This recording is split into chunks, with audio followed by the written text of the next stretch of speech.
Hello everyone! Today I'm telling you about the lab quilt sampler to save the world. As part of Quilt Chronicles, but also to show you the kind of classes I'm having with Kick-Ass Quilt College. The Quilt College is exactly the place where you can go to learn how to turn your old clothes and fabrics into quilts, like this one. This is called a sampler quilt. And the name sampler quilt comes from the fact that there's many different blocks here. And during the making of this quilt, you learn how to make all the different patterns. Such as the 9 patch here, the log cabin. This is the flying geese. This is the Roman square. And here you have the pinwheel quilt block.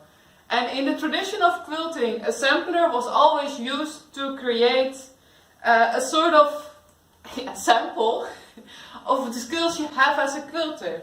So I thought it fitting for the intermediate class that comes after the beginning class to teach you all how to make your sampler quilt. And the size of this quilt is a lap quilt. It's about 120 by 150 centimeter, and that means that's ideal to sit on the couch with at evenings or around campfires when you're cold. But it's also ideal size for babies, because they can lay on it and play.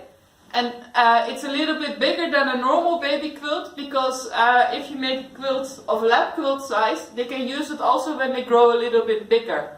I made a quilt for a baby, and I expect the baby can use it also for his first bath until he's about 4 or 5 years old. And after that, the kid is so attached to the quilt that they can use it for a snuggle blanket. So I like to make my baby quilts a bit bigger so they last longer.